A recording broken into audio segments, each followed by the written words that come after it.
Welcome dream চেজার্স। এখন আমরা সহজ পাঠের প্রথম ভাগের প্রথম পাঠের প্রথমাংশ পড়ব।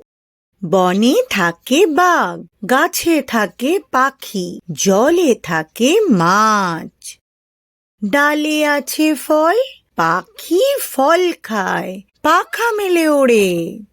বাঘ আছে আম বনে, গায়ে চাকা চাকা দাগ, পাখি বনে গান গায়। মাছ জলে খেলা করে, ডালে ডালে কাক ডাকে, খালে বক মাছ ধরে। বনে কত মাছি ওড়ে, ওরা সব মৌমাছি, ওইখানে মৌচাক, তাতে আছে মধু ভরা। ভিডিওটি ভালো লাগলে লাইক করো, শেয়ার করতে ভুলো না। আরও ভিডিও পেতে সাবস্ক্রাইব করো চ্যানেলটিকে। আবার দেখা হবে পরবর্তী ভিডিওতে। Bye bye dream চেজার্স।